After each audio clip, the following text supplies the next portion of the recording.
The Boervolk Journey, From Martyrs to Republic to Remnant Part 2. It all began with the Edict of Worms and connecting it to the spiritual and historical persecution of what would later be known as Boervolk.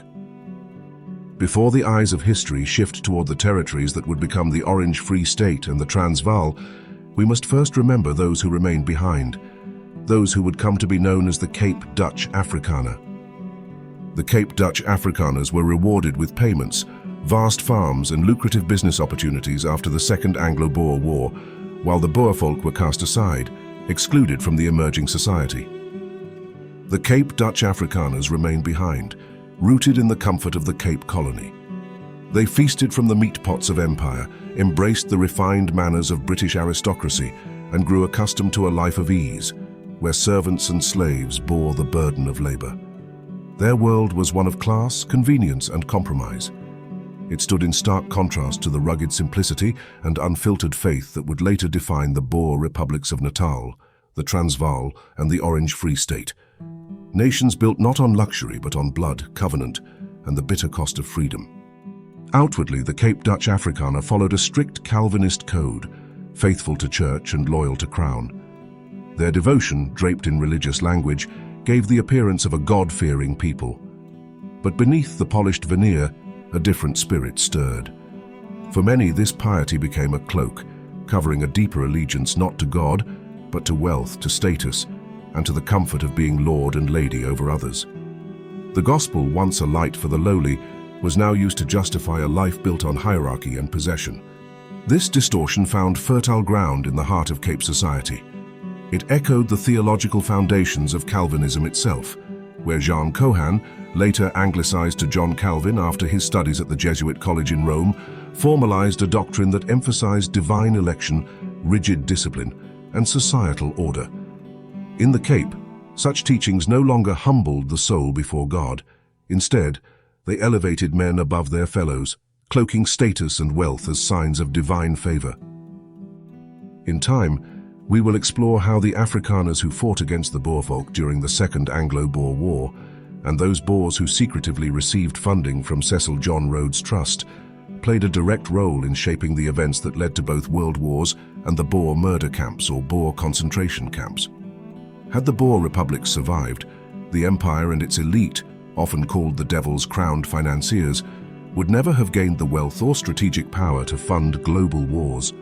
For nearly 140 years, the fall of the Boer republics has echoed through the blood-stained pages of modern history.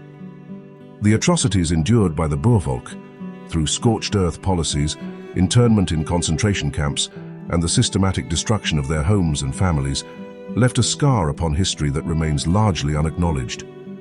Women, children, and the elderly perished not by sword, but by starvation, disease, violation, and deliberate neglect. In scale and suffering, their losses during the Second Anglo-Boer War, particularly among women and children, have drawn comparisons to the tragedies of the Second World War. Some would even argue that, proportionally, the Boervolk's suffering far surpassed the German and Ashkenazi toll in terms of population impact and generational trauma. Some Cape Dutch, often referred to as Afrikaners or Boers, actively fought against their own kin during the Anglo-Boer War, aligning themselves with British forces. Notably, figures such as General Andries Cronje and Field Cornet Piet de Wet participated in raids against Boer farms and the forced relocation of Boer women and children into concentration camps. One particularly feared figure, Olof Berg, led a notorious unit known as the Black Commandos, composed largely of indigenous African recruits. This group was infamous for its brutal raids in the Free State, involving looting, assault, and the murder of defenseless Boer women and children.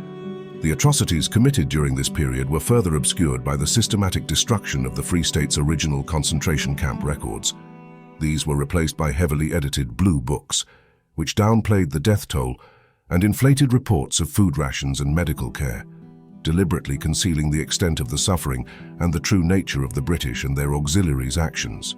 We, as the Boervolk, often find ourselves caught between laughter, tears, and the urge to scream. For now we watch as the Afrikaners, those who once stood against us, who mocked our covenant and chose comfort over calling, lay claim to the inheritance bought with our blood. They wear our history like a borrowed coat, speak our names in ceremonies they never bled for, and walk the land as if the suffering of our mothers and children belonged to them. It is a bitter thing to see your sacred ground trampled by those who never made the vow. Let us remember the concentration camps for what they truly were. Not merely detention sites, but a quiet genocide, a deliberate breaking of the Boervolk. Murder, not only by the hand of the British Crown, but aided by some Cape Dutch. Let history not wash away their suffering. Let us remember with honor and courage, so that true healing may begin. Ashes in the frost. The wind screamed through the open seams of the canvas tent, a wind that knew no mercy. It clawed at the frail forms of women and children huddled together like fallen sparrows, their bones sharp against threadbare dresses, their lips cracked and trembling. The temperature had plunged below -4. There were no fires, there were no blankets, only the breath of the dying to warm the living. Martha tightened her grip around her youngest, Anetji, whose skin felt colder than stone. The child hadn't spoken since yesterday. Her eyes stared out into the dark, blinking only when the wind dared to sting them. Around them, others moaned, low, broken sounds like cattle in a blizzard. Somewhere nearby, a mother wept softly, then silence. One more had gone. They had come to this place not by choice but by chain. Farms burned, fathers taken, cattle slaughtered. The proud earth they once tilled now ash behind them.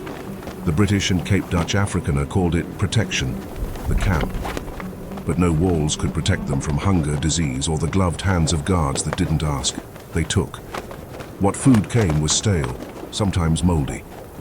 Other times it simply never came. Days would pass, weeks even.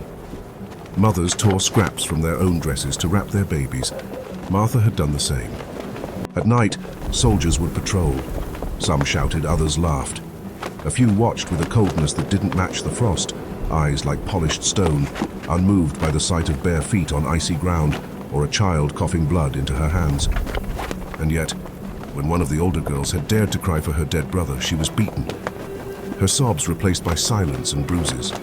Martha remembered a Bible her husband once held. She had not seen him in months. Perhaps he was still alive, perhaps not. He had read from it before riding away with the commando, "They will mount up with wings like eagles." But here in the camp, there were no eagles, only vultures. Her thoughts were broken by a quiet gasp. Anetji's lips had turned blue. Martha whispered, "No, my lamb, not you too." She pressed her lips to the girl's forehead, a kiss against death, though she knew it would do little. Others in the tent turned their faces. They had seen this before.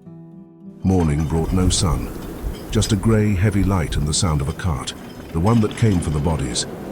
The camp commandant did not look at the mothers. He never did. He only counted, as if they were items lost in inventory. But they were not lost. They were remembered, in quiet prayers, in trembling hands, in blood that had not yet frozen. And though their names were buried beneath numbers, though their bones would rest beneath the veld without stones, their cries seeded something deep. That one day the frost would melt and the silence would be broken. Now, as the blistering cold begins to sweep across southern Africa once more, we ask you not to look away. Instead, close your eyes and imagine being outside in the dead of night, inside a torn canvas tent that will not close, your breath frozen on your lips, your bones aching from cold, no blanket to hold, no fire to warm, no bread to break.